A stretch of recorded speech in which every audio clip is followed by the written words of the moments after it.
मेरे ख्याल में जिन सियासी वर्करों को कुदरती आफत न रोक सकी,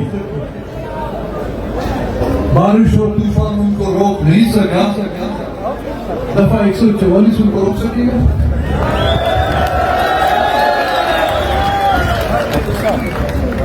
बलोचिस्तान से ताल्लुक रखने वाले वो तमाम सियासी कारकुनान खराज तहसील के हकदार हैं, जिन्होंने सख्त तरीन मार्शल लॉ का मुकाबला किया। बलोचिस्तान के लोगों को सख्त तरीन आमिरों के मार्शल लॉ नहीं रोक सके। अपनी कौमी जद्दोजहद के लिए, अपनी मिट्टी के साथ मोहब्बत के लिए, अपने वतन की मोहब्बत के लिए उनको फौजी ऑपरेशन न रोक सका, उनको छावनियों के हुकूमत खाने नहीं रोक सके, तो इस हुकूमत को का दफा 144 कैसे रोक सकेगा? उनको अयूब साहब ने कहा कि बलूचिस्तान हुकूमत, मैं इसको बलूचिस्तान हुकूमत नहीं समझता था,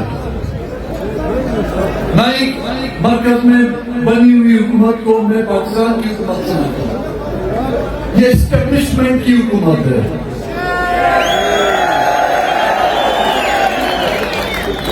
ये फॉर्म 47 की हुकूमत है। ये एक नाम नहायत इलेक्शन कमीशन की हुकूमत है, जिसको 8 फरवरी को मैंडेट चोरी करके आप एक मुर्गी चोर को तो गिरफ्तार कर सकते हैं,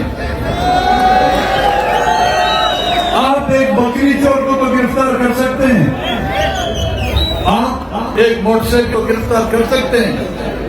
खुदा के बंदे, उन्होंने मुल्क की अवाम का मैंडेट चोरी किया। मतलब किसी को उसकी हक की राय नहीं का जो इख्तियार दिया गया था वो चोरी किया गया। किसने चोरी किया भाई? खान साहब, महमूद खान साहब, एक तो FIR कटो, एक तो कट गई होगी मेरे सामने, एक दो और हो जाए।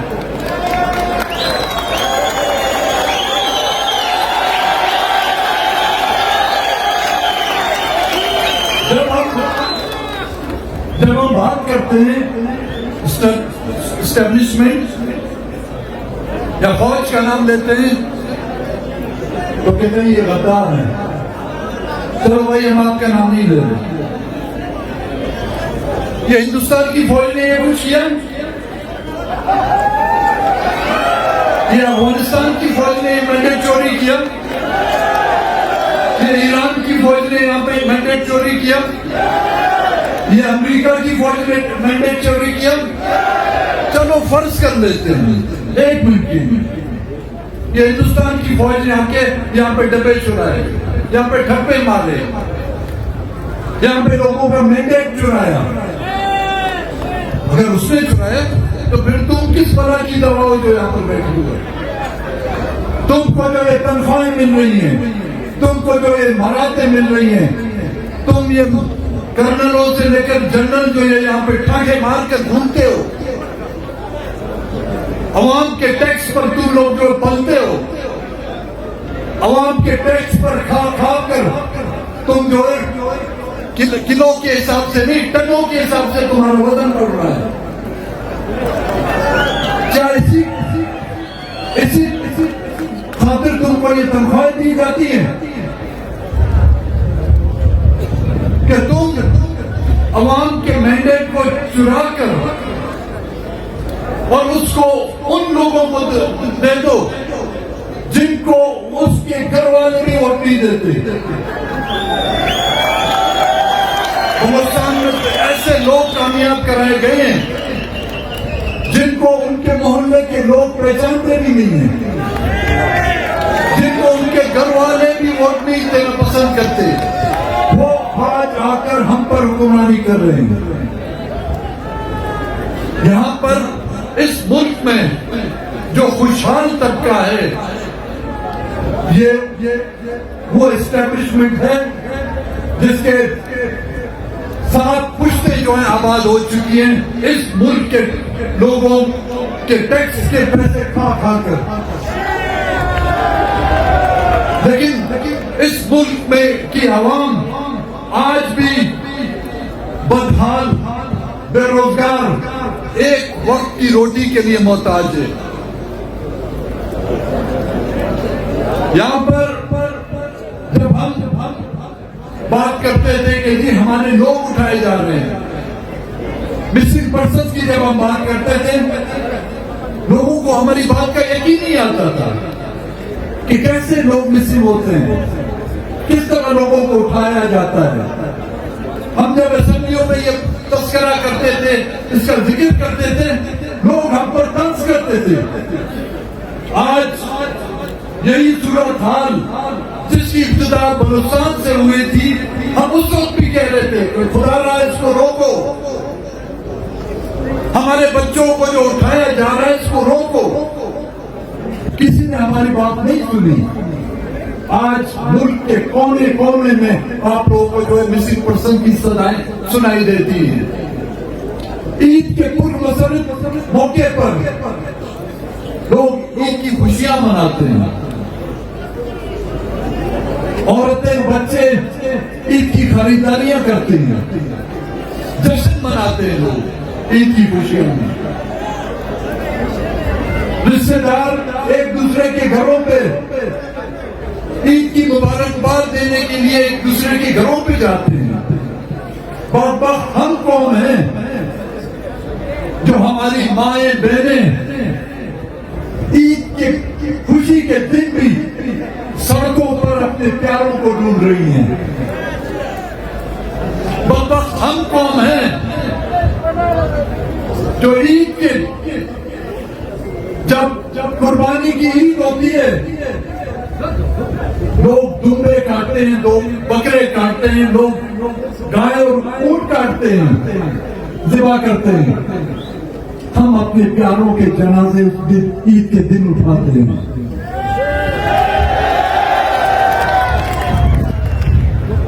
कुर्बानी के ईद के दिन हमारे घर के सामने हमारे नौजवानों की लाशें गिराई जाती हैं, और फिर भी हमसे तवक्को करते हैं कि हम खामोश रहें। एक जानवर, एक बेज़बान जानवर के सामने आप उसके बच्चे को मारे या उसको ज़िबा करें, उसका बस नहीं चलता, वो चीखेगा तो जरूर। खुदा के बंदो, जानवर में हमने तो फर्क तो करो। जब हमारे सामने हमारे बच्चों को ज़बा करोगे,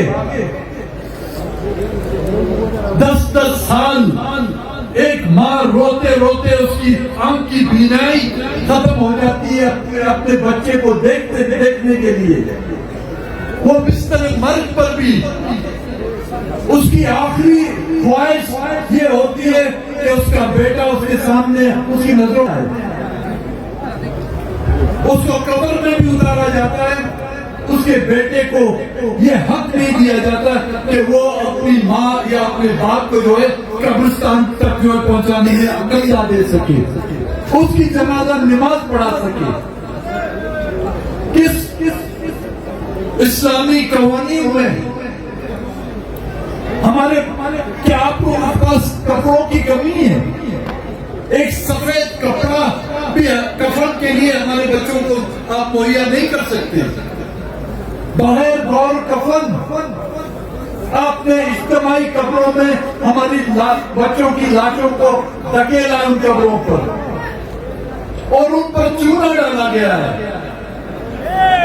कि वो लाशें मसक हो, उनके चेहरे मसक हो और उनके रिश्तेदार उनको पहचान न सके। इस जुल्म के बावजूद भी हम चाहते हैं कि यहाँ पर कानून की बालादस्ती हो, यहाँ पर आइन की हुक्मरानी हो, यहाँ पर जमहूरियत पले, लेकिन उस जमहूरियत की बहाली के लिए भी दफा 144, जब यहाँ पर इलेक्शन होता है तो भी दफा 144, जब यहाँ कोई अपने हुकूक के लिए एहतजाज करते हैं तो भी दफा 144। हम न किसी के दफा 144 को कबूल करते हैं, न ही किसी इलेक्शन कमीशन के फॉर्म 47 के से मुंतखब शुदा उन हुकूमतों को हम कबूल करते हैं।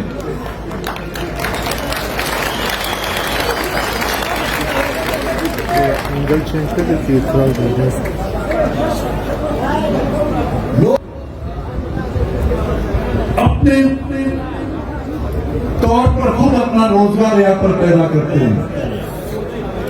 बॉर्डर पर लोग अपनी मदद आपके तहत रोजगार पैदा करते हैं, लेकिन उस बॉर्डर कर रहे हैं वो भी अपने मनपसंद लोगों को, बूढ़ों को हाथ से नहीं अपनी पेशानी से पालिश करते हैं, उनके सुपर्द कर रहे हैं आपको।